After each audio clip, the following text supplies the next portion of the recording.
Present में स्वागत है आपका। मैं हूं योगेंद्र, आप देख रहे हैं खास खबर। खास खबर में हम बात करेंगे राजस्थान में भी कर्नाटक के बाद भाजपा के 2 विधायकों के बयान के बाद सियासी पारा चढ़ गया है।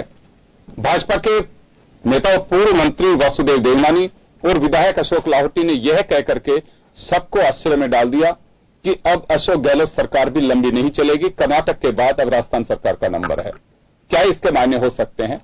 हालांकि सरकार के बचाव में बीडी कल्ला जो सरकार के सबसे सीनियर मिनिस्टर हैं, राजेंद्र गुढ़ा जो बीएसपी के विधायक हैं और रामकेश मीना जो निर्दलीय विधायक हैं, उन्होंने एक सुर में कहा है कि अशोक गहलोत सरकार को किसी तरह का कोई खतरा नहीं है, भाजपा केवल ख्याली पुलाव पका रही है जो कभी नहीं होगा। चलिए तो हम इसी सिलसिले में चर्चा करेंगे और एक बार मैं आपको मजमून दिखाऊंगा, उसके बाद में लौटेंगे हमारे पैनलिस्ट के पास। कर्नाटक में जेडीएस कांग्रेस गठबंधन सरकार संकट के दौर में है। कांग्रेस इसे भाजपा की साजिश बता रही है, लेकिन राजस्थान में सियासी सनसनी उस समय फैल गई जब पूर्व मंत्री वासुदेव देवनानी और विधायक अशोक लाहोटी ने यह कह दिया कि कर्नाटक के बाद अब गहलोत सरकार की रवानगी तय है। हर स्टेट के लोग कांग्रेस के जो पुराने हैं और नए हैं अपने आप को राजनीति में असुरक्षित पा रहे हैं। इसको लेकर के गोवा के 10 विधायक भारतीय जनता पार्टी में आ गए। कर्नाटक में भी पिछले कई दिनों से चल रहा है। बाकी राज्यों में भी इस तरह की घटनाएं अपना ले रही है परिवेश। मुझे लगता है इसका असर राजस्थान में भी हुए बिना रहेगा नहीं। किस करवट उठ बैठेगा इसके लिए प्रतीक्षा करनी पड़ेगी। जिस प्रकार के कांग्रेस के विधायक आपस में बंटे हुए हैं, जिस प्रकार का शक्ति प्रदर्शन सदन में चल रहा है, उससे स्पष्ट नजर आ रहा है कि इन मुख्यमंत्री जी का ये लास्ट बजट है और किसी भी क्षण यहाँ पर नए मुख्यमंत्री की घोषणा हो सकती है। कर्नाटक और गोवा में तो क्या होगा क्या नहीं होगा, पर राजस्थान का ये बजट स्पष्ट बता रहा है कि इन मुख्यमंत्री जी का शायद ये लास्ट बजट है। भाजपा विधायकों के इस बयान के बाद सरकार समर्थक कांग्रेस और अन्य दलों के विधायकों ने कहा कि मुख्यमंत्री अशोक गहलोत ही रहेंगे। भाजपा चाहे जितनी चाल चल ले, इन विधायकों का यह भी कहना था कि भाजपा की साजिश रूपी दाल यहाँ नहीं गल पाएगी। बीजेपी के जो विधायक ये बात कह रहे हैं ये काल्पनिक है। कोई सरकार नहीं गिर सकती। सरकार के पास में और आदरणीय गहलोत जी के पक्ष में बहुत बड़ा जन समर्थन है और विधायकों का समर्थन है। 30 कौम की आवाज का नाम अशोक गहलोत है और जनता की आवाज थी पूरे राजस्थान में। अशोक जी गहलोत से बढ़िया कोई फेस हो ही नहीं सकता। ये जनता के दिल की आवाज थी, इसलिए मुख्यमंत्री बने और हम बहुजन समाज पार्टी के 6 विधायक पूरी जी जान से उनके साथ है, पूरी ताकत से साथ है और पूरी 5 साल तक साथ रहेंगे। राजस्थान में कहीं कोई इधर उधर होने वाला नहीं है। राजस्थान के लोग मजबूत हैं, पूरी संख्या में हैं। निर्दलीय विधायक जो हैं हमारे कांग्रेसी साथी हैं, वो हमारे साथ में हैं और भारतीय जनता पार्टी जो स्वयं आदर्श की बातें करती है और दूसरी तरफ दल बदल जो अनैतिक काम है उसको प्रोत्साहन देती है, ये देश के लिए शर्म की बात है। भाजपा विधायकों के बयान में कितना दम है यह तो कह पाना मुश्किल है, लेकिन इतना तय है कि इस बयान के बाद सियासी पारा जरूर चढ़ गया है। हालांकि राजस्थान में कांग्रेस पूर्ण बहुमत से है, साथ ही बीएसपी और निर्दलीय विधायकों का सहयोग भी मिल रहा है। ऐसे में सरकार पर किसी तरह के संकट के बादल की संभावना कम है। लेकिन सियासी पंडितों का कहना है कि 10 जुलाई को दिए गए गहलोत के उस बयान से पार्टी के अंदरूनी खाने में भी सब ठीक नहीं है, जिससे उन्होंने कहा था कि हर गांव ढाणी से केवल एक ही आवाज आ रही थी, अशोक गहलोत ही मुख्यमंत्री बने। जनता ने दिल से हमें यहाँ भेजा है। इस बात का एहसास मुझे है कि पूरे गांव के अंदर ढाणियों में पिछले चुनाव के वक्त में एक भावना थी कि अशोक गहलोत मुख्यमंत्री बनना चाहिए और कोई नहीं बनना चाहिए। भाई नेम आ रहा था, बनने वाला नेम का नहीं, बनने वाले नेम आ रहे थे। 2014 के बाद मोदी लगातार कांग्रेस मुक्त भारत की बात कर रहे हैं और उसके बाद जितने भी चुनाव हुए हैं अधिकतर में भाजपा को सफलता मिली है। कांग्रेस को सत्ता से बाहर होना पड़ा, लेकिन 2018 में 3 प्रमुख राज्यों में भाजपा को कांग्रेस ने सत्ता से बाहर कर दिया। अब कांग्रेस का कहना है कि पार्टी पहले से मजबूत हुई है, लेकिन यह भाजपा को हजम नहीं हो रही। इसी वजह से कांग्रेस की गठबंधन और कांग्रेस शासित राज्यों की सरकारों को अस्थिर करने में बीजेपी मुहिम में जुटी हुई है। ब्यूरो रिपोर्ट, जन टीवी न्यूज, जयपुर। तो चलिए, आपने देखा मजमून और किस तरह से सियासी पारा चढ़ा है। उसके बाद वासुदेव देवनानी कह रहे हैं कि जिस तरह से कांग्रेस के 10 विधायक टूट करके गोवा में शामिल हुए हैं भाजपा में, उसी तरह से यहां भी खलबली मच सकती है। चले, इस बयान के क्या मायने हो सकते हैं, हम इसी को लेकर चर्चा करेंगे। ओम सैनी साहब वरिष्ठ पत्रकार और विश्लेषक हमारे साथ हैं। बीएसपी के राजस्थान प्रवक्ता विष्णु कुलवाल साहब हमारे साथ में हैं। निमिषा गौरजी भाजपा से हमारे साथ में हैं। आप सभी का स्वागत है। ओम जी, आपके पास आना चाहूंगा, इस बयान के क्या मायने हो सकते हैं कि 2 विधायक, जिसमें एक पहली बार चुन के आए हैं लेकिन दूसरे तीसरी पारी खेल रहे हैं और पूर्व मंत्री भी हैं। देखिए योगेंद्र जी, राजस्थान का इतिहास बड़ा अलग किस्म का है। न वो कर्नाटक से मेल खाता है, न वो किसी और राज्य से मेल खाता है। इसका अपना इतिहास है। यहाँ पर पॉलिटिकल पार्टीज न इत्तेफाकियों के साथ में पैदा हुई।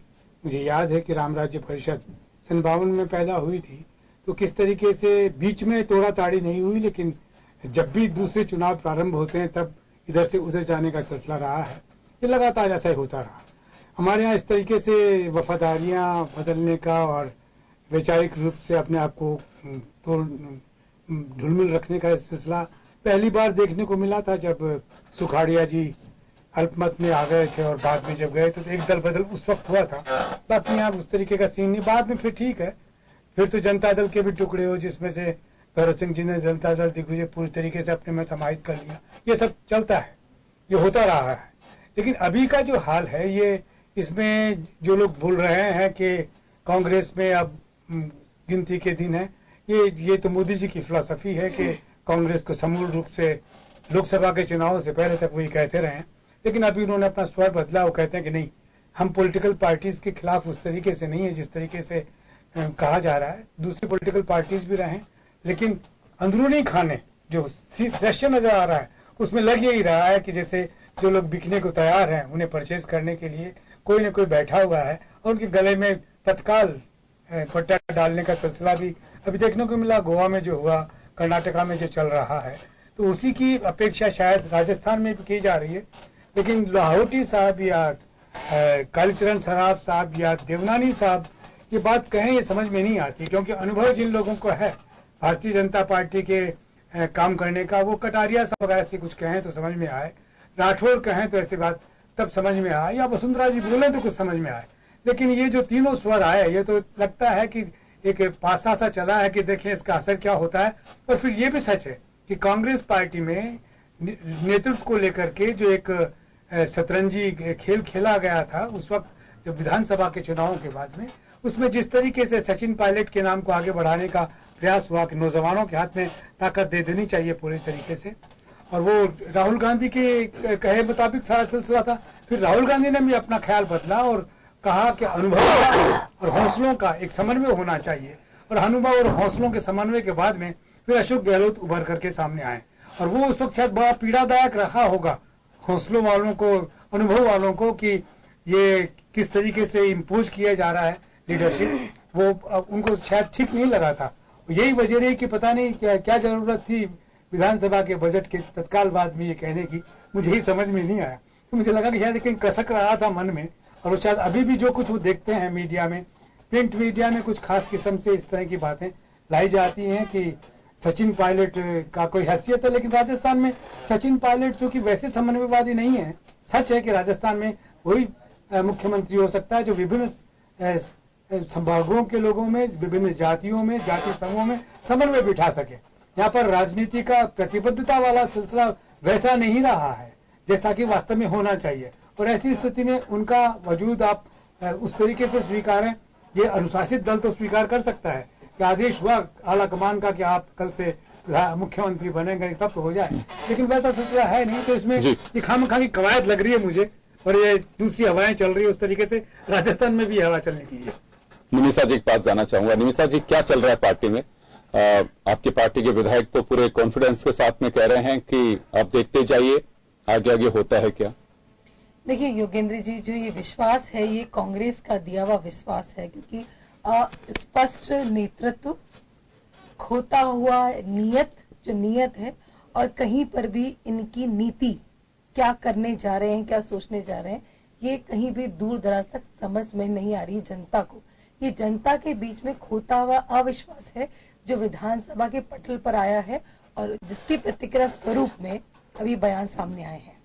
हमारे सामने स्थिति स्पष्ट है, जनता ने अपनी राय लोकसभा चुनाव में रख दी कि भ्रम देख करके नहीं, अगर विधायक टूटेंगे, विधायक अगर टूटते हैं, क्योंकि सरकार तो जब ही जा सकते हैं कि विधायक टूट जाए, तो ये पहल जनता की तरफ से होगी या बीजेपी की तरफ से होगी? पहले जनता की आवाज है जो विधायक बोल रहे हैं, क्योंकि जहां तक आपने विधानसभा चुनाव में देखा होगा दिवसीय वादे किए, हम 10 दिन में कर्जा माफ करेंगे। अब बजट में भी आपने देखा होगा कोई स्पष्ट रूप से नहीं दिया है कि बेरोजगारी भत्ता और किसान ऋण, बात जरूर की है लेकिन स्पष्ट रूप से इतने दिन समय का कोई वहां पर दिया नहीं गया। तो ऐसी हालातों के अंदर जनता की आवाज के रूप में आई है कि अभी इन हालातों की तरफ जा रहे हैं। जिस बात पर एक छोटी सी बात मैं कहना चाहूंगा आपको, वादे पूरे कोई भी गवर्नमेंट कर पाती है नहीं कर पाती है, ये मायने होते हैं जनता के हाथ में वापस तब चाबी आती जब आपका इलेक्शन होता हो।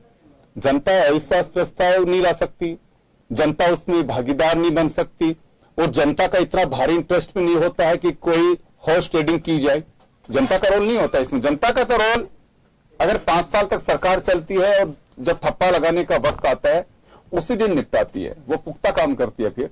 लेकिन जनता का आक्रोश ज्यादा से ज्यादा हमारे लोकतांत्रिक तरीके से आंदोलन। लेकिन अभी जो बात देखिए, बात आप जो कह रही हैं, आप कह रही हैं कि कर्ज माफ नहीं हुआ, किसान सुसाइड कर रहे हैं या बोलना भूल गई, ये आप बोल सकते हैं क्योंकि बजट स्पीच में भी आपकी पार्टी के एमएलए बोल रहे। मैं सिर्फ इतना सा जानना चाह रहा हूं, जिन बातों को आप रख रहे हो वो पार्टी स्तर तो ठीक है, लेकिन जनता सिर्फ जब वोट डालने का वक्त आता है उसी वक्त बिगाड़ सकती है और उसी वक्त बना सकती है। तो अभी जो बीच में जो सिलसिला चल रहा है कर्नाटक के बाद राजस्थान का, मैं उससे जानना चाह रहा हूं। मैं आपको यही बता रही हूं कि आप ये समझिए, जनता की जो आज वर्तमान स्थिति में जनता है विश्लेषक के रूप में पहले जैसी नहीं रही है कि सिर्फ वोट दिया और वोट के बाद 5 साल बाद ही वो अपना विश्लेषण करेगी। अब जनता विश्लेषण रोज कर सकती है, लेकिन वोट डालने का अधिकार एक ही बार मिलता है। वही मैं कह रहा हूँ, वो जो जनप्रतिनिधि जनता की आवाज बनकर, जनप्रतिनिधि जो विधायक वहां बैठे हैं वो कहीं ना कहीं सुगबुगाहट जनता के बीच में, जनता का जो निराशा कांग्रेस की सरकार, वर्तमान राज्य सरकार के प्रति उभर कर आया है, उसी आधार पर उन्होंने ये बात उठाई है। और ये बात है कि आज जो पिछले कई महीनों से इनके राजकुमार का जो त्याग पत्र हुआ है, मंजूर हो रहा है नहीं मंजूर हो रहा है, इसके बीच में अदरजूल होती अपराधों का आंकड़ा और राज्य के जो हालात है। राजकुमार कौन सा? गांधी परिवार के राष्ट्रीय अब तो अमित शाह और नरेंद्र मोदी भी नहीं बोलते थे जैसे आप बोल रही हैं। देखिए सनी जी मेरी बात पूरी जाने दीजिए, मेरी बात पूरी जाने। तो हमारे पास आज राजस्थान की जो स्थिति है, अपराधों के आंकड़े हैं, बच्चियों के साथ, महिलाओं के साथ, मेरे को आप हालात, उस पर ध्यान देने की जी अपन रूट से भटक रहे हैं। ये रूट से नहीं भटक रहे, अरे साहब जनता ही चाहती है। मैं तो कह रहा हूँ किसी प्रदेश में, सरकार से किसी प्रदेश में और अराजकता हो सकती है, लेकिन जनता उसमें कुछ नहीं कर सकती। जनता आंदोलन कर सकती है, जनता मजबूर नहीं कर सकती कि सरकार गिर जाए। वो तभी संभव है जब विधायक कह सके। मैं उस रूट पे जाना चाह रहा हूं। आप लोगों ने जो बयान दिया है मैं उसको समझना चाह रहा हूं। आपकी पार्टी के जो नेता कर रहे हैं, आप जनता पे मत डालिए। जनता को तो जो वक्त आता अपना फैसला एक बार में सुनाती है, उसकी अपील भी नहीं हो पाती है। फिर मैं वो जानना चाह रहा हूं आपको, आप ये मत कहिए कि लॉ एंड ऑर्डर खराब हो रहा है। अपनी नहीं हो पा रही। सोशल मीडिया अपने आप में एक ऐसा प्लेटफॉर्म है जिसके माध्यम से सभी जनप्रतिनिधि डिजिटल इंडिया को एक अभियान बना करके एक ऐसा प्लेटफॉर्म दिया जनता के हाथ में जो लगातार संपर्क में आती है। फिर मैं कहूंगी आपको, राज्य सरकार की हताशा अब उभर के सामने आ रही है। गोवा कर्नाटक की अपनी स्थितियां होंगी, लेकिन राजस्थान की स्थितियां बहुमत के आंकड़े को पार बैसाखी से किया है। लेकिन अभी तक अंदरूनी बीजेपी कांग्रेस की स्थिति बहुत अच्छी नहीं है और इसीलिए आपने कहा अराजकता और हो सकती है। ये नहीं कह रहा मैं, आप सुनने की कोशिश करिए, हो सकती आप सुनिए। मैं ये नहीं कह रहा हो सकते, मैं ये कह रहा हूं कि किसी भी प्रदेश में चाहे अराजकता का माहौल बने चाहे कुछ भी बने, लेकिन जनता का जब वक्त आएगा, इलेक्शन डिक्लेयर होंगे, तभी जनता फैसला कर सकती है। जनता केवल आंदोलन कर सकती है, वो अधिकार है उसका लोकतांत्रिक। लेकिन जो भाषा देवनानी और अशोक लाहौटी बोल रहे हैं, वह भाषा तो कोई पॉलिटिकल पार्टी की तरफ से जिम्मेदारी से ही कही जा सकती है। आप हाउस के मेंबर हैं, आपकी सरकार है, एक जिम्मेदार पार्टी आपकी है, तो उस नाते जनता की आवाज कितने राजनीतिक दल उठा पाते हैं, कितने बन पाते हैं, बहुत अच्छे से आप समझ सकते हैं, हमसे भी ज्यादा हम बहुत अच्छे से जानते हैं। तो चलिए मैं आऊंगा आपके पास में वापस। मैं विष्णु कुलवाल साहब के पास जाना चाहूंगा। कुलवाल साहब, आपकी पार्टी के विधायक राजेंद्र गुढ़ा ने भी कहा है कि 5 साल तक वर्तमान सरकार को कोई खतरा नहीं है। हमारी पार्टी की अध्यक्ष साफ निर्देश दे रखे हैं कि राजस्थान में बाहर से पूरी तरह से हम सरकार के समर्थन में हैं। और आपको लगता है कहीं कि गोवा, कर्नाटक या दूसरे कहीं अगर ढुलमुल स्थिति है तो राजस्थान में उसका असर आ सकता है? नहीं योगेंद्र जी, ऐसा कुछ भी नहीं है राजस्थान में। ये तो भारतीय जनता पार्टी के पास राजस्थान में कोई काम नहीं है और इनके पास अभियान शुरू हो चुका है 6 तारीख से। हाँ, तो वो तो बेरोजगारों का काम मिल गया ना, बेचारों की सरकार नहीं ना अभी इस समय। इन लोगों के पास काम नहीं है। शब्दावली क्या होती है? जब आपसे बात हो रही है विधानसभा की और बात देश की बात कर रहे हो आप, तो जब आपको याद है शब्दावली, आप बीच में बोलिए, आप अपनी बीच में बोलिए। रोड साहब, मैं आपको नहीं बोल रहा। हाँ, कोई बोलेंगे बोलेंगे जी आपके पास। आपको एक यहाँ के राज्य मंत्री रहे आदमी इस प्रकार का बयान देता है, इससे बड़ा दुर्भाग्य और क्या हो सकता है? उनके पास है क्या बहुमत का आंकड़ा? या तो फिर दिखा करके, सिर्फ जनता को गुमराह करके कुछ नहीं दिखाओगे। पैसे के बल पे लोगों को खरीदना, ये भारतीय जनता पार्टी की संस्कृति बन गई है। भारतीय जनता पार्टी का कहां ईमान? आप पैसे के अपने एमएलए खरीद रहे हो आप, ये पार्टी नहीं है आपकी जो पार्टी की बात आप रखिए अपनी पार्टी के बीच में। ये जनता को पता है कि आप क्या कर रहे हो, ये आपको पता है कि आप क्या कर रहे हो। सारी जनता जानती है कि एमएलए कब बनता है और कितने पैसे से बनता है और कितने पैसे आप खरीद रहे हो उसको आप, तो ये सब जानती है। आप इस बात को ध्यान रखो कि आपका जो आपके पूरे मंत्री है ना, उनको इस प्रकार की बात नहीं बोलनी चाहिए। खूब खबर किसी को लगा रही ना, जो पैसे को आप झूठों का सारा लेके पैसे, अरे आप क्यों उसकी जेल में दो, जेल में दोनों करके रहो। जेल आपके पास, सीबीआई आपके पास, ईडी आपके पास, तुम घबराओ मत, अपने जान रखो कि तुम जेल नहीं जाओ। आप जान रहे कि आपको जेल नहीं जाना पड़े, तो इसलिए कौन माफी मांगे? बीजेपी जो पैसे के बल पे लोगों को खरीद रही है। कैसे बात कर रहे हैं आप? कैसे हम नहीं माफी मांगने वाले आपसे? माफी मांगनी पड़ेगी भारतीय जनता पार्टी को, देश की जनता से, जिन्होंने वोट इसको दिया। आप बताइए, फ्रॉक चल रही है। हमारे विधायकों ने कहा कि जिस तरह से हमारे माननीय विधायकों ने कहा कि जिस तरह से अविश्वास, जिस तरह से अराजकता का माहौल पनप रहा है, वो दिन दूर नहीं जब अपने आप, अब जब देखिए कर्नाटक में, देखिए गोवा में हालत देखिए, वो खुद कांग्रेस का त्यागपत्र दे चुके हैं। हम इसकी नीति के साथ नहीं, ठीक है। आप ये उनका अपना स्वतंत्र अपने निर्णय किया उन्होंने, लेकिन कहीं पर भी आप इस आधार पर यहां बैठ करके आप ये बयान दे रहे हैं, खरीद फरोख्त के आरोप लगाएंगे, जो कि पूरी तरह से मैं आपको बोलती हूँ, आपको माफी मांगनी पड़ेगी। हो सकता है इनका एक्सपीरियंस कह रहा हूं, ये कह रहे हैं कि देखिए यहाँ पर कवायद लगाने नहीं बैठे हम लोग। देखिए योगेंद्र जी, बहुत ही सार्थक चैनल पर विश्लेषण करने आती हूँ मैं यहाँ पर। दूसरी बात एक बात कहना चाहूंगा, एक बात सुन लीजिए, बहुत गंभीर आप एक बात सुन लीजिए निमिषा जी, एक बात सुन लीजिए। प्लीज एक बात निमिषा जी, मैं एक गुजारिश करना चाहूंगा आपसे।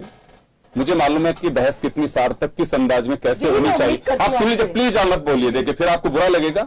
आप पूरी बात सुनिए। आपने जो कुछ कहे जा रहे थे आपके बीच में विष्णु कुलवाल जी नहीं बोले। आपको कुछ भी कहना है ये पूरी बात कह लें, उसके बाद में कहिएगा, बीच में आप इंटरप्ट नहीं करें, क्योंकि आप दिक्कत यह है कि फिर आप बीच में बोलेंगे, बहस का मजा खराब होगा। आप सुन लीजिए पहले, आप प्लीज बीच में ना बोले, बीच में नहीं बोले। आप समर्थन करते हैं, कह रहे हैं कि वो ऐसा, आप बीच में नहीं बोले। आपको जो कहना है मैं आपको अवसर दूंगा, आप बीच में नहीं बोलेंगे। आपकी बात होनी चाहिए, ये मेरी उम्मीद है आपसे, आपके चैनल पर। मैं भी यहाँ बिल्कुल दूसरों को भी उम्मीद होनी चाहिए। बिल्कुल, यदि हमारे तो आपसे जब पूछा जा रहा था, आपसे जब पूछा जा रहा था कि आपके एमएलए का आधार क्या है, आप कह रहे हैं कि जनता में निराशा है। तो जनता चुन के भेज चुकी है उनको। अब जनता को वक्त का इंतजार करना चाहिए कि जिस दिन इलेक्शन होंगे जनता उसी दिन फैसला कर सकती है। जनता इतनी हताश जनता नहीं, समर्थन आप जनता मजबूत है, भाजपा शासन है। नाम लेकर धोखा मत दो, जनता को वोट दे दिया, आपकी आदत है बढ़ाया। ये गठबंधन कौन सा गठबंधन की बात करो, अभी की बात करो पुरानी बातें नहीं, आज की बात करो आप की बात एक बार मैं अमित शाह जी आपको बोलना चाहता हूं कि आप कह रही हैं कि जो कुछ कर्नाटक में हो रहा है उसमें जनता का सारा सिलसिला और इंडिविजुअल जो इलेक्ट होकर के गए हैं उनका फैसला अपने आप में बड़ा महत्वपूर्ण है। सुप्रीम कोर्ट की दलील है स्पीकर के याचिका करने के बाद में कि आप उसकी एवज में जिस तरीके से आप दल बदल करके और मंत्री बनना चाहते हैं वो नहीं हो सकता। आप त्याग पत्र दे सकते हैं नाराज होकर के, आप ऐसा नहीं कि आपको पारितोषिक दिया जाए मंत्री पद का और आप उधर चले जाएंगे। ये सुप्रीम कोर्ट ने आज दोपहर में बोला है। ये देखिए पहले में दीजिए, आप हर बार में क्यों आप तय करके बैठेंगे, दूसरे को बोलने में दीजिए। आपके बारे में आऊंगा मैं, न्यायपालिका और विधायिका इन दोनों का जो स्वरूप है, न्यायपालिका उसका क्या इंटरप्रिटेशन कर रही है, विधायिका और पॉलिटिकल पार्टीज अपने हित में क्या इंटरप्रिटेशन कर रही है, मैं उस अंतर को पेश करने का निवेदन करने का प्रयास कर रहा हूं। ऐसा नहीं है कि ये कोई आपके लिए कुछ भी नहीं बोल रहा हूं, ये बता रहा हूं कि इतना सहज नहीं है। और जिस तरीके से भारतीय जनता पार्टी के विधायकों ने जिस तरह की भाषा बोली है, उस भाषा में अपने आप में एक अहंकार और अर्थहीन बात है, जिसके पास में आपके पास में कोई तथ्य नहीं है कि अशोक गहलोत की सरकार जो कांग्रेस की सरकार है वो कैसे गिरने वाली है। तो बताएं, लाहौटी साहब बताएं, कालीचरण सराफ साहब बताएं, देवनानी साहब बताएं, लेकिन वो नहीं बता रहे, वो भी नहीं बता रहे। और जो वास्तव में लीडर हैं, वास्तव में लीडर हैं, जिनको कहा जाता है कि गुलाब चंद कटारिया हैं या वसुंधरा राजे, जो अपने आप में जो पूर्व मुख्यमंत्री है और साथ साथ में गुलाब चंद कटारिया जो लीडर रहे हैं, और इनके कन्फ्रंटेशन हमने देखे हैं वसुंधरा राजे के साथ में, लेकिन हमने कभी नहीं कहा कि वसुंधरा राजे के खिलाफ में जा रहे थे। ये सब राजनीति में चलता है, तो इतने उसके साथ में नहीं कहा जा सकता जितना आप फरमा रही हैं कैसा। और इस तरह की भाषा भी नहीं चलती। देखिए, आप खुद बोल रही थी राजकुमार, ये क्या बात हुई, एक राष्ट्रीय अध्यक्ष जो आदमी कांग्रेस पार्टी के रहे, उनके बारे में आप कुछ भी बोल सकती हैं, और आपके किसी के बारे में बोलेंगे तो साहब ये माफी मांगो, क्षमा मांगो, वापस। एक चीज अब जवाब दीजिए। एक छोटा सा सवाल हो रहा है निशा जी, एक छोटा सा सवाल, एक साथ ही दे दीजिए, एक साथ दे दीजिए। अभी आपने कहा कि मैं कल्पना से नहीं चलती हूं, जैसे इन्होंने कहा कि जैसे राजेंद्र गुढ़ा अभी कह रहे थे, आप सुन लीजिए पहले एक बात। देखिए, पूरे विश्वास के सामने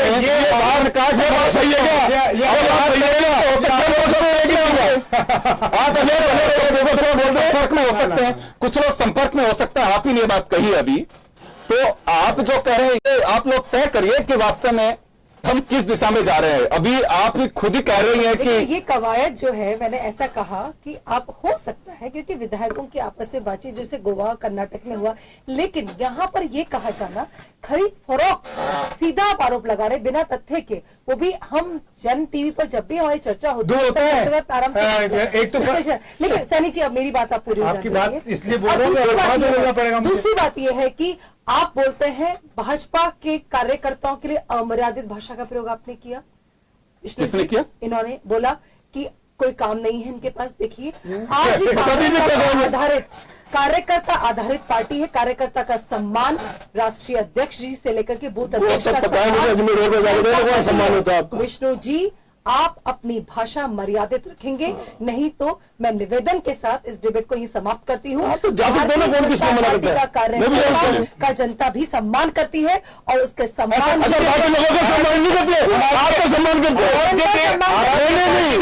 जाना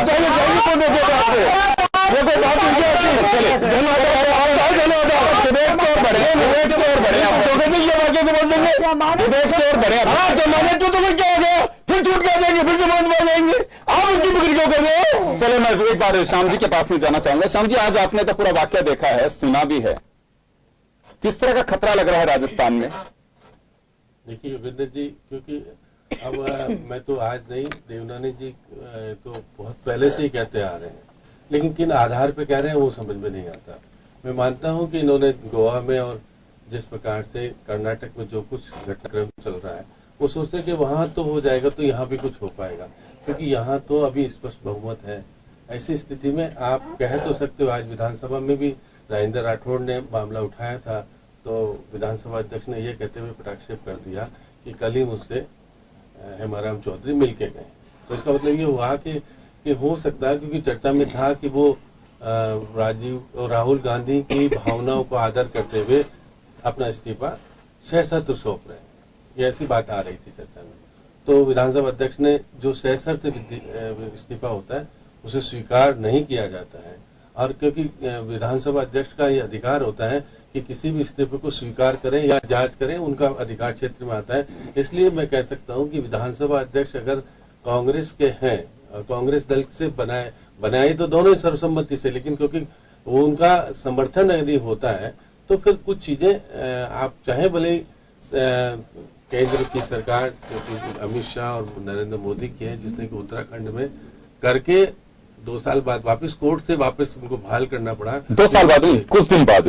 ये मत भूलिएगा कि आप कुछ भी लोकतांत्रिक तरीके से सत्ता को कुछ कर तो सकते हैं, क्योंकि पैसे का कमाल, लालच का कमाल, बहुत सारी चीजें ऐसी होती हैं जो कि केंद्र की सरकार और सत्ताधारी पार्टी के पास होती है। मैं मान के चलता हूं क्योंकि उनको वापस से चुनाव लड़ाना करना बहुत सारी चीजें होती है, लेकिन मैं मान के चलता हूं कि यहाँ पर स्थिति अभी वो नहीं बन पाई है। आप किसको तोड़ोगे, किसको कैसे करोगे, क्योंकि कांग्रेस की अभी स्पष्ट हुई थी, क्योंकि वहां पर कल मैं देख रहा था कि विधानसभा में पहली बार ऐसा लग रहा था कि कांग्रेस के किसी वरिष्ठ नेता को बजट भाषण शुरू नहीं कराया गया, निर्दलीयों को, क्योंकि उनका समर्थन कर रहे हैं, उनको संयम लोढ़ा को बोलने के लिए कहा गया। तो एक तरह से लग रहा था कि कांग्रेस की स्ट्रेटेजी, क्योंकि मुख्यमंत्री राजनीतिक तौर पर परिपूर्ण है और जादूगर माने जाते हैं, तो जानते हैं कि वो निर्दलियों को किस प्रकार से अपने समर्थन में लें, और वो कल दिखा रहे थे ऐसा। तो इसलिए वो स्पष्ट हुआ कि आपके जब निर्दलीय इतने विधायक आ जाएंगे और उसके बाद बहुजन समाज पार्टी के लोग भी तैयार बैठे हैं, क्योंकि समर्थन तो दे ही रहे हैं, तो ऐसी स्थिति में राजस्थान में तोड़फोड़ मेरे को लगता है कि थोड़ी मुश्किल है। मध्य प्रदेश में चाहे भले कुछ भी करें, लेकिन ये बात लोकतंत्र के लिए किसी भी कीमत पर सही नहीं कही जा सकती कि जब आप सरकार, आप जब धरातल पे चुनाव हार जाओ और राजनीतिक अटकलों के आधार पर चुनाव में तो जीते नहीं, लेकिन आप अपनी केंद्र की और बहुत सारी शक्तियां क्योंकि केंद्र के पास होती है, उसके आधार पर किसी निर्वाचित सरकार को धराशायी करना चाहो, तो ये लोकतंत्र कभी गवाह नहीं देता और निश्चित रूप से दोनों ही पार्टी के लिए नुकसानदायक होता है। मैं मान के चलता हूं कि अफवाहें बहुत है। आज भी दिन भर अशोक लाहौटी और देवनानी किस आधार पर कह रहे थे मुझे नहीं पता, मैंने उनको कहा कोई आधार है कि बस क्योंकि माहौल में इस प्रकार का करना है, क्योंकि मुख्यमंत्री को 16 तारीख को जवाब देना है, तो निश्चित रूप से जब उन्होंने बजट के बाद जो कुछ कहा कि मुझे आम जनता की राय के आधार पर राहुल गांधी ने ये जिम्मेदारी सौंपी और मैं उसका कर्तव्य का निर्वाह पूरे तरीके से कर रहा हूं, तो ये वो जिस पर कॉन्फिडेंस में थे, अब 16 तारीख को फिर वो, क्योंकि उस धरातल पे जवाब वो दे सकेंगे कि विधानसभा में देवनानी ने आज ये मामला उठाया कि भाई बहुत स्थिरता का माहौल है और क्या हो रहा है क्या नहीं हो रहा है। अब क्योंकि वो जवाब उन्हीं को देना है और वो 16 तारीख को जो कुछ देंगे वो क्योंकि जवाब देने में माहिर है और वो बता सकेंगे कि मैं किस आधार पर सरकार में हूं और किस प्रकार की बातें, अगर फ्लोर पे कुछ कहना चाहेंगे तो वही कहेंगे। अभी फिलहाल ये कहना कि विधानसभा का सत्र चल रहा है, सब लोग होते हैं वहां पर मौजूद, ये कह करके कि भाई कि इनकी पार्टी में कुछ हो जाए, क्योंकि बजट में कुछ सारी चीजें किसी को मिलती है किसी को नहीं मिलती है, नाराजगी हो सकती है कुछ, क्योंकि जब डिमांड होगी तो निश्चित रूप से ओम जी जानते हैं कि विधायक अपनी बात कहते हैं और सत्ता पक्ष के विधायक भी कुछ कहते हैं जो कि सत्ता पक्ष के। श्याम जी, मैं एक ब्रेक के लिए यहां रुकूंगा, ब्रेक के बाद हम जल्दी लौटेंगे।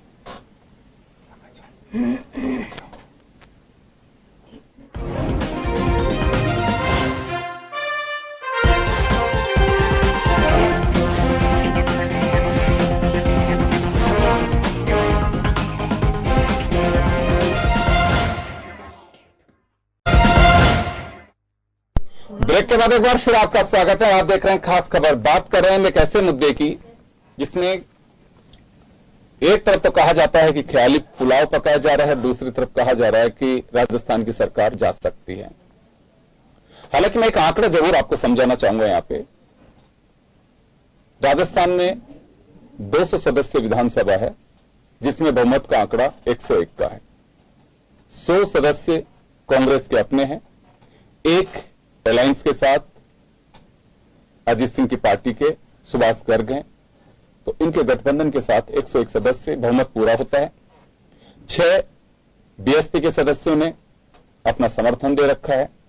स्थिति कुछ ऐसी होती है तो 2 कम्युनिस्ट पार्टी के सदस्य भी सरकार का साथ दे सकते हैं, बीपीटी भी साथ दे सकती है, और 13 जो निर्दलीय विधायक हैं उनमें अधिकांश अशोक गहलोत के साथ हैं।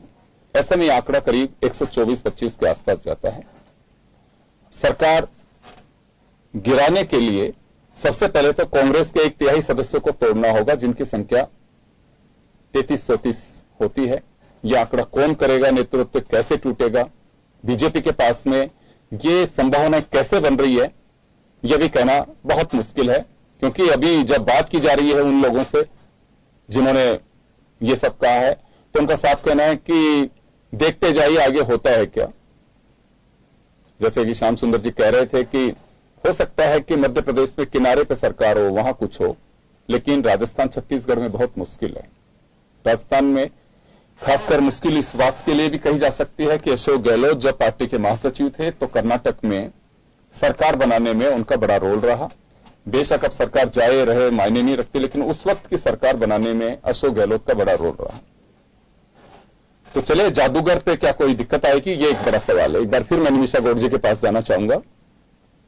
निमिषा जी, अभी जैसे श्याम जी कह रहे हैं कि देवनानी जी से पूछा भी गया कि उन्होंने हाउस में भी इस बात को कहा है कि अस्थिरता की स्थितियां बन रही हैं और बड़ा मुश्किल दिख रहा है।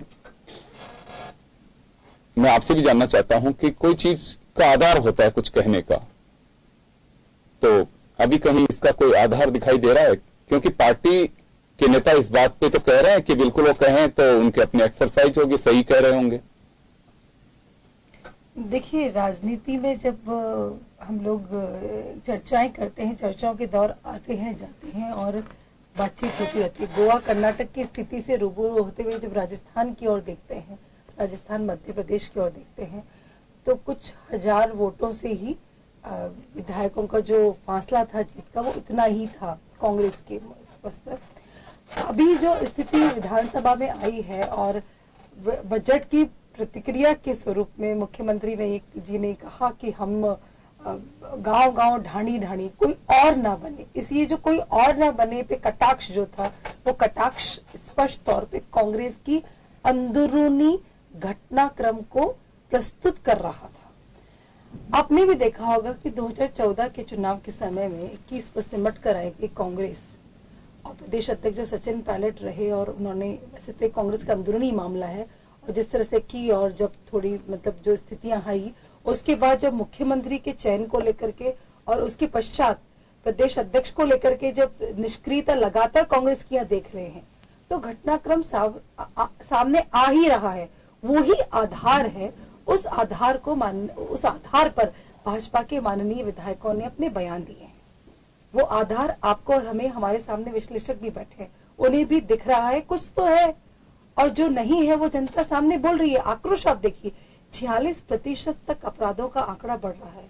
आए दिन घटनाक्रम, 1000 यदि महिलाओं के प्रति अत्याचार हुए तो 856 में तो गिरफ्तारियां ही नहीं हुई है। बिल्कुल बिल्कुल, ये एक आधार जो बता रहे हैं, ये आधार नहीं कह सकते कि किसी की सरकार अपराध के आंकड़ों के हिसाब से जो गिर सकती है, महंगाई के आधार पर गिर सकती है, लेकिन कब गिरेगी? जिस दिन वोटिंग राइट का लोगों को होगा कि हाँ आज वोट डालने का मेरा वक्त है, और पहले जो मैंने खामियाजा उठाया उसका आज असरदार तरीके से मैं उसका रिजल्ट देना चाहता हूं, वो तब।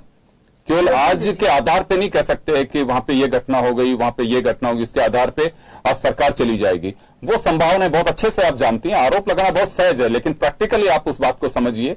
और प्रदेश में हम उस वक्त भी जब वसुंधरा राजे पे आरोप लगाते थे, कांग्रेस के साथियों से पूछते थे कि क्या रेप पहले दिन हो रहे हैं, चोरी डकैती पहली बार हो रही है, रोड एक्सीडेंट पहली बार हो रहे हैं, बेरोजगारी पहली बार हुई है? तो मैं आपसे भी जानना चाह रहा हूं कि जो बात आप कह रही हैं वो पहली बार हुआ है कि अशोक गहलोत मुख्यमंत्री बने राजस्थान के, और उसके बाद में हुआ ही पहली बार है कि कभी रेप नहीं हुए प्रदेश में, चैन स्नेचिंग नहीं हुई, रोड एक्सीडेंट्स नहीं हुए, पहली बार हो रही है? घटनाक्रमों की पुनरावृत्ति, घटनाक्रमों को करने वाले अपराधियों के प्रति, अपराधियों तो मस्त हैं और आम जनता खौफ में आने वाला माहौल, लगातार निरंतर होते रहे गैंगरेप और लगातार बच्चों के साथ होते दुष्कर्म की जो घटनाएं तेजी से पिछले कई महीनों से देखी जा रही है, वो अपने आप में एक अविश्वास जनता का, और उसी अविश्वास पर माननीय विधायकों ने अपनी बात कही है। आप मैं कहूंगी कि जनप्रतिनिधि जनता का प्रतिनिधि ही होता है, जनता की आवाज होता है। बिल्कुल उठानी हो चाहिए। सकता है, देखिए हो सकता है, मैं फिर कह रही हूँ आपको, कवायद जब लगाए तो हो सकता है कहीं ना कहीं दबाव भारतीय जनता पार्टी के प्रति सम्मान उन विधायकों पर भी हो रहा हो जो कि कांग्रेस से चुनकर आए हैं। यहाँ पर आज जनता का विश्वास सरकार के प्रति होना चाहिए। अपराधी घटनाक्रम होता है तो उनकी पुनरावृत्ति ना हो, बहुत ही कम समयावधि में पकड़ा जाए और जनता में खौफ न हो। वो खौफ जो आज के माहौल में हर दिन बढ़ रहा है उसको रोकने के प्रयास होने चाहिए। उसको रोकने की जगह खुद जब डीजीपी रिटायर्ड हो रहे थे कपिल गर्ग जी, उन्होंने खुद ने कहा, खुद का बयान था कि अपराधों में बेखौफ प्रतिशत वृद्धि जो हो रही है उस पर लगाम करने के प्रयास पुलिस कर रही है, प्रयास। तो ये अपराधी वृद्धि आप 3 महीने में वृद्धि हो गई अपराधों में। देखिए अभी 3 महीने के जो आंकड़े हैं विधानसभा की पटल पर भी आए हैं। हाँ, नहीं आए, अभी तो आंकड़े आए नहीं है, देखिए आए हैं, वो अब आएंगे। रिपोर्ट है वो स्पष्ट आ रही है और अखबार ही उठा के देख लीजिए ना, हर दिन। आपसे तो लोकतंत्र के चतुर्थम से तो हम यही अपेक्षा करेंगे कि हर मुद्दे को उठाए, ऐसे जनता के मुद्दे को उठाए तो कहीं ना कहीं लगाम कसने में सहयोग हो, सरकार चेते। बिल्कुल, बहुत अच्छी बात है। चलिए कुलवाल साहब के पास में जाना चाहूंगा। कुलवाल साहब, आधार अभी यह है कि अपराध बढ़ रहा है, जो स्लोगन है सर पुलिस का, अपराधियों में भय आम जन में विश्वास, वो लुप्त होता जा रहा है, ये भाजपा का आरोप है। योगेंद्र जी, अभी सवाल जब आप ये चल रही थी बात, तो ये चल रही थी कि विधायक 1,000 वोटों से जीत गए हैं, 2-2 हजार से जीत गए हैं, वो बातें चल रही थी। सवाल अभी सरकार जो विधायक बन गया हो, चाहे 1 वोट से जीता हो, चाहे 1 लाख से जीता हो, वो विधायक है। सवाल है, आज से 3 दिन पहले कालीचंद सराफ जी ने जो बात कही, शायद वो निमिषा जी गौड़ को पता नहीं होगा कि उन्होंने क्या कहा, उन्हें बलात्कार के बारे में क्या कहा, वो इनको याद नहीं है शायद। तो मेरे को ऐसा लगता है कि ये लोग सच बोलना इनको शायद भूल गए हैं। ये लोग, इनको सिर्फ झूठ का सहारा लेके और बात को घुमाने के सिवा इनके पास कोई प्रश्न नहीं है। इस प्रकार से जनता तो गुमराह होने वाली अभी है, इसलिए नहीं कि अभी तो 4.5 साल बच्चे वोटों के। तो सवाल है कि अब ये कुछ ना कुछ इनको चाहिए, कुछ ना कुछ बोलना है, तो जो भी इनके मुंह में आ जाए वो भगवान राम भरोसे। तो अगर इस प्रकार की भाषा अगर ये बोलेंगे तो इनको हाँ, तो आप मेरी निमिषा जी, आप मेरी फिक्र क्यों कर रहे हैं? आप तो अपनी पार्टी का काम करो, झूठ के सारे चले जाओ, झूठ के सारे बोले जाओ, और आपके पास है भी क्या, और आप कुछ बोल नहीं सकते हो। तो आप मेरे पर तो मत बोलिए, आप अपने पर देखिए विधान, अरे कोई बात नहीं, 10 MP जीत गए हमारे, आप क्यों फिक्र करिए उसके।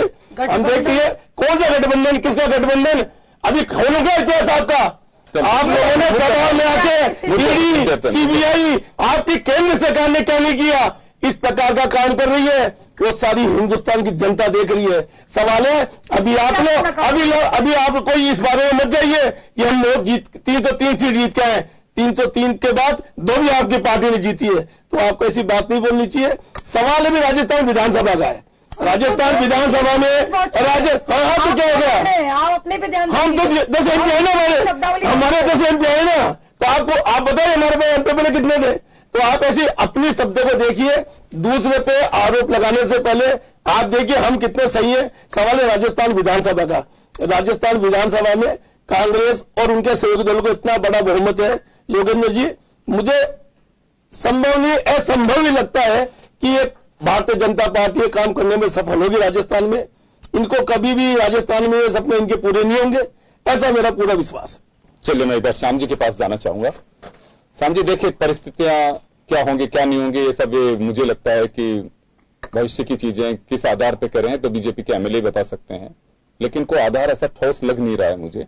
यहां 124 के आसपास विधायक कांग्रेस सहित समर्थन, निर्दलीयों का, BPT, कम्युनिस्ट पार्टी वालों का भी ये कहना है कि अगर कोई बात होगी तो हम बीजेपी के साथ में, हम कांग्रेस के साथ जाएंगे।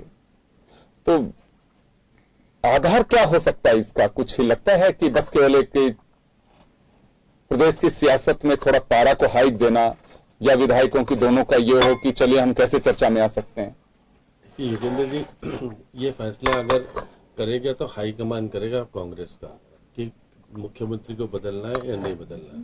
बाकी सरकार कहीं जाती दिख नहीं रही है, अभी सरकार का अस्थिर होने की बात कहीं दिख नहीं रही है अब, क्योंकि अब भाजपा की स्थिति खुद की दुर्गति देखेगा।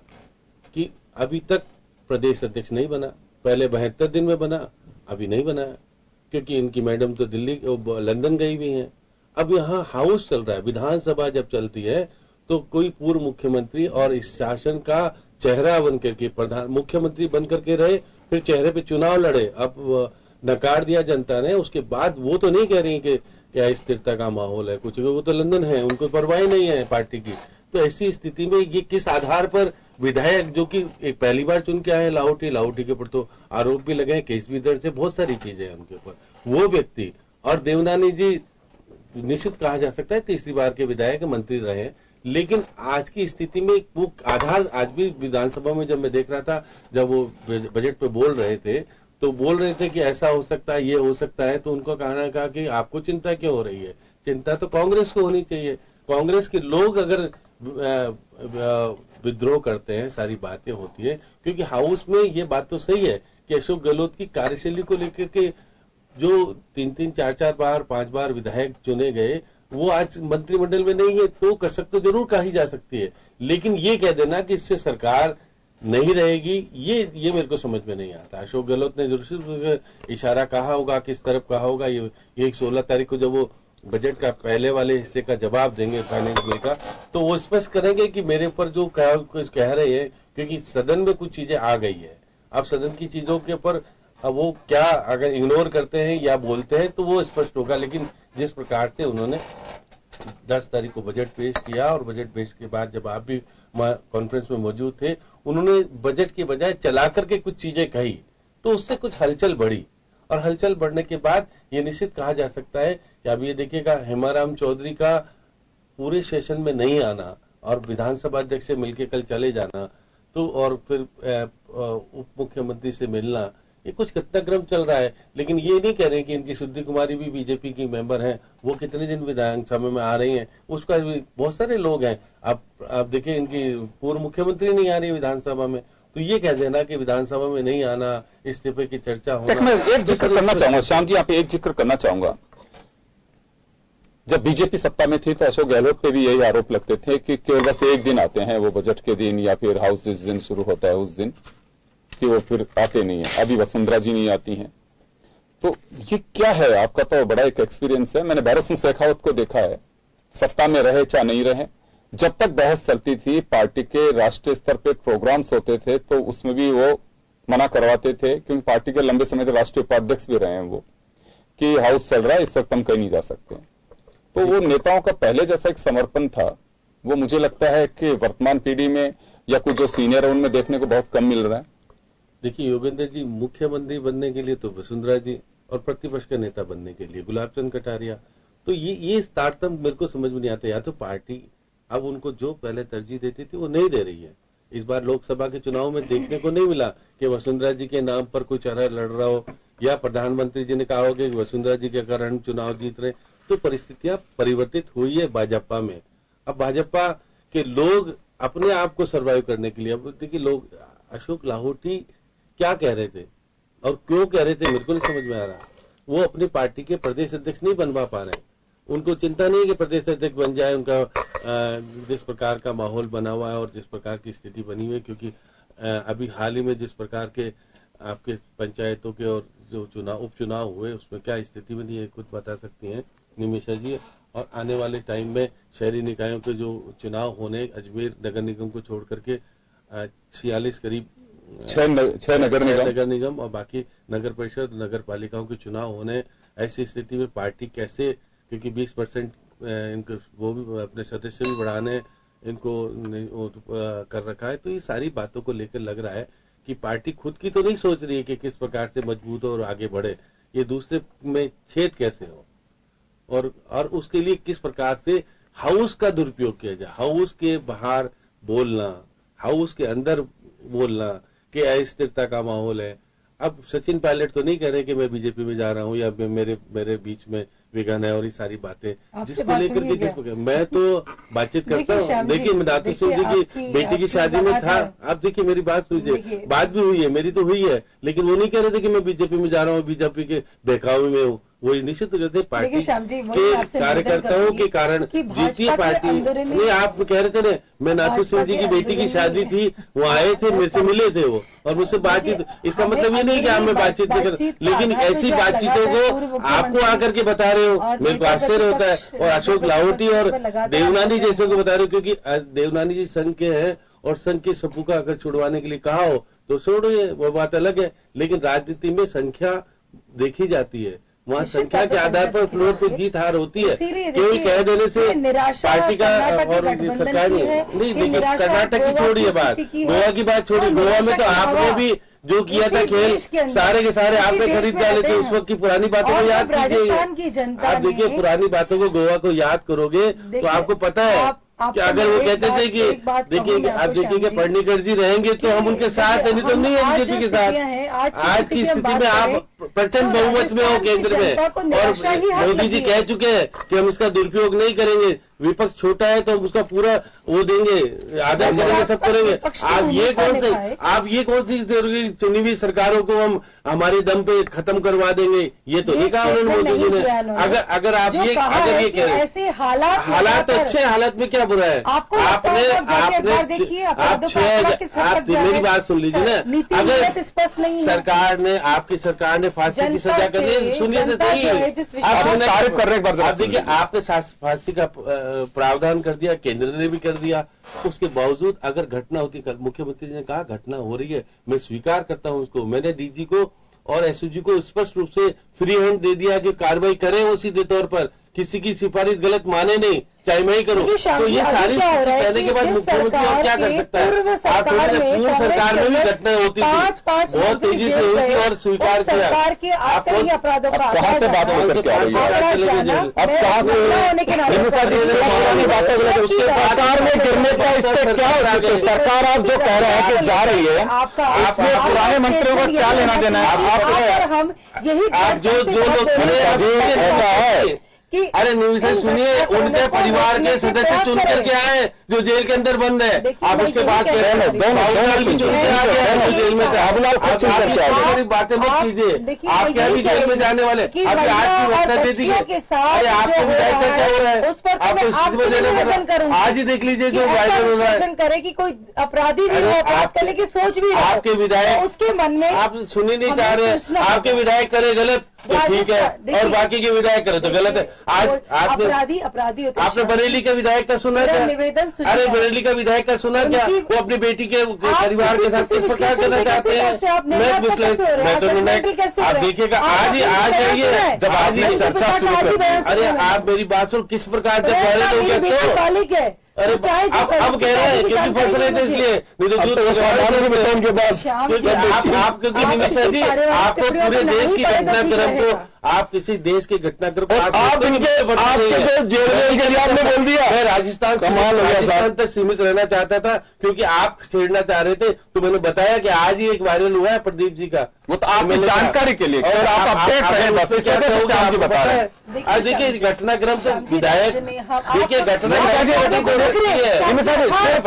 आपको अपडेट करने के लिए कह रहे हैं। आपके पूर्व मुख्यमंत्री को कहो ना कि वो हाउस में कहते क्यों नहीं है, डिबेट आएगी उस दिन कहे ना, मना कौन कर रहा है? आप तो बोलने नहीं चाहते, अब आप यहाँ कह रहे हो, उनकी बात को तवज्जो भी मिलेगा। आप देखिएगा प्रतिपक्ष के नेता बैठे, आपके प्रतिपक्ष के नेता बैठे, आपके कहने से काम नहीं चलेगा। आपके विधायकों के विधायक क्या कहते हैं, आपको पूछ के कहेंगे क्या? ये आपको कहा है क्या कि हमने षड्यंत्र दिया है उसमें आप भी शामिल हो जाइए? ये तरीका नहीं होता। लोकतंत्र में आपको हमेशा बहुमत का सम्मान करना चाहिए, जनता का सम्मान भी आप कहाँ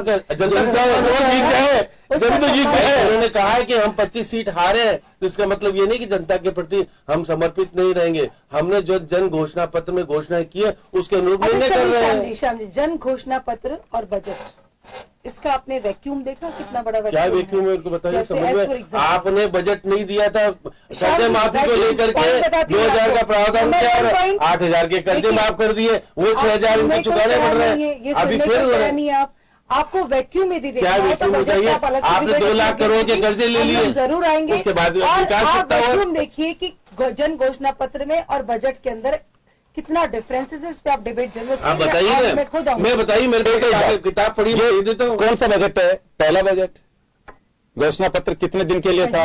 3 महीने के लिए। वही तो टच नहीं, घोषणा पत्र 3 महीने के लिए था। 10 दिन में संपूर्ण कर्जा माफ करेंगे और आप बोले पहला ही है। मैं कह रहा हूँ कर दिया ना, वो तो आज कांग्रेस का दावा यही कर किया, उसके बाद स्वतंत्र पत्रकार मेरी बात कांग्रेस का दावा है, कांग्रेस का दावा। आप हाउस की बात बता रहा हूँ।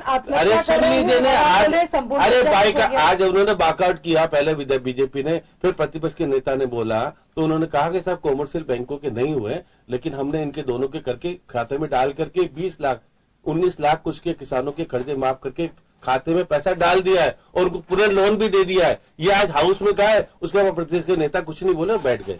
फिर आप कह रहे हो कि प्रतिपक्ष के नेता तो बोल नहीं रहे, संतुष्ट हो गए, वो संतुष्ट हो गए। अब आप असंतुष्ट मत रहिए, मैं एक बार विष्णु कुलवाल जी के पास में जाना चाहूंगा। चलिए कुलवाल जी के पास धारणा शुरू की, इसका कर्जदार हो गया, प्रदेश दिशाहीन हो गया। आपने वोटों की राजनीति के लिए पहले कर्जा माफ 50,000 का नहीं किया होता तो ये सारी स्थिति राहुल गांधी को सपने नहीं आते कि संपूर्ण कर दो अपने सत्ता के लिए। ये तो दुरुपयोग आपने किया, उसको आपको लाभ नहीं मिला, उधर पूरा करके उन्होंने लाभ ले लिया। अब उसका दुविधा पूछेंगे, हम विकास में पिछड़ेंगे निश्चित रूप से। आज की हताशा मैं कह रहा हूँ कि इससे शुरू हुई है, जहां पर उनका त्यागपत्र जेल में है अभी भी। और आज स्थिति है कि हमारे मुख्यमंत्री जयपुर से दिल्ली का सफर सिर्फ इसलिए कि कहीं ना कहीं ये घटना कांग्रेस का अंदरूनी चल रहा है, उसको रोके। और ये निराशा के रूप में ही हमारे माननीय विधायकों ने हमारे विधायक जो स्टेटमेंट दिया है वो पूरी जनता की निराशा है, जो सरकार जनता की निराशा नहीं है, सरकार की जनता की भाजपा अपने आप को निराश नहीं कर पा रही है और हाउस में जो तैयारी के साथ बोलना चाहिए नहीं बोल पा रहे हैं। इसलिए आप दुविधा, क्योंकि आपने 2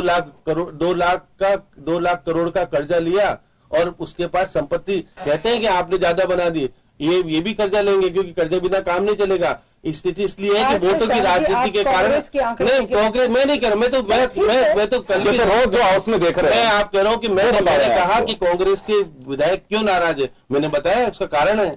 लेकिन आप ये कहते हो कि इसकी वजह से सरकार गिर जाएगी, नहीं गिरेगी। अभी तो सरकार की स्थिति सुदृढ़ है और मुख्यमंत्री जी जादूगर है, नहीं जादूगर नहीं, आंकड़े सामने दिखाई देते कि लोकतंत्र में ताकत जनता बनाती है, वो आंकड़े जो होते हैं वो ताकतवर बनाते हैं। देखिए एक आखिरी सवाल मेरा विष्णु कुलवाल साहब से है। कुलवाल साहब, मैं आखिरी में जानना चाहूंगा कि कोई सुगबुगाहट ऐसी लगती है आपको, या बस अभी केवल बीजेपी की तरफ से, बीजेपी में भी खासकर 2 विधायकों की वजह से बात सामने आ रही है।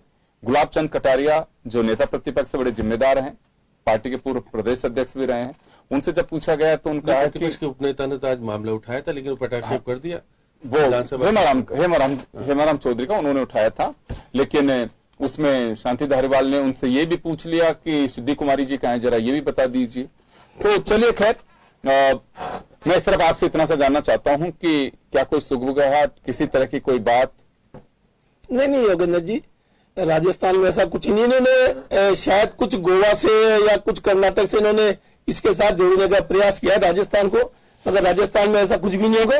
और राजस्थान में जो सरकार है, जो वर्तमान में सरकार है, वो 5 साल अपने पूरे करेगी। इसमें कोई प्रकार की कोई शक शिकवा है ही नहीं इसके अंदर। चलिए, तो कुल मिलाकर के यह है कि दोनों विधायकों के अपने दावे हैं, किस आधार पर कह रहे हैं वो कुछ नहीं कहा जा सकता, लेकिन बीजेपी इतना मानती है कि प्रदेश में अपराध बढ़ रहा है, स्थितियां बिगड़ रही हैं, शायद ये एक आधार बीजेपी बता रही है। लेकिन ये जो आधार है उससे सरकारें नहीं गिरती हैं। एक मुद्दा हो सकता है, लेकिन सरकार गिरने और बनाने के लिए संख्या बल जरूरी होता है, जो मुझे लगता है कि फिलहाल अशोक गहलोत के पास है, कांग्रेस की सरकार के पास में है। निर्दलीय हो चाहे बीएसपी के विधायक हो, वो ताल ठोक के कह रहे हैं कि सरकार 5 साल तक कहीं जाने वाली नहीं है और मुख्यमंत्री का चेहरा यह आला कमान तय करता है पार्टी का। वो चाहते हैं किसको बनाएं, हालांकि होना तो ये चाहे कि विधायक किसे चाहते हैं, लेकिन खैर ये उनका अपना अंदरूनी मामला है। अशोक गहलोत जिस तरह से अपने बयान में कह भी रहे हैं कि पूरे प्रदेश की जनता की इच्छा के अनुसार मुझे मुख्यमंत्री राहुल गांधी ने बनाया है। तो चलिए देखते हैं आगे इस बयान के मायने और क्या निकल के आ सकते हैं। बहुत बहुत शुक्रिया आप सभी का। खास खबर में इतना ही, दीजिए इजाजत, नमस्कार।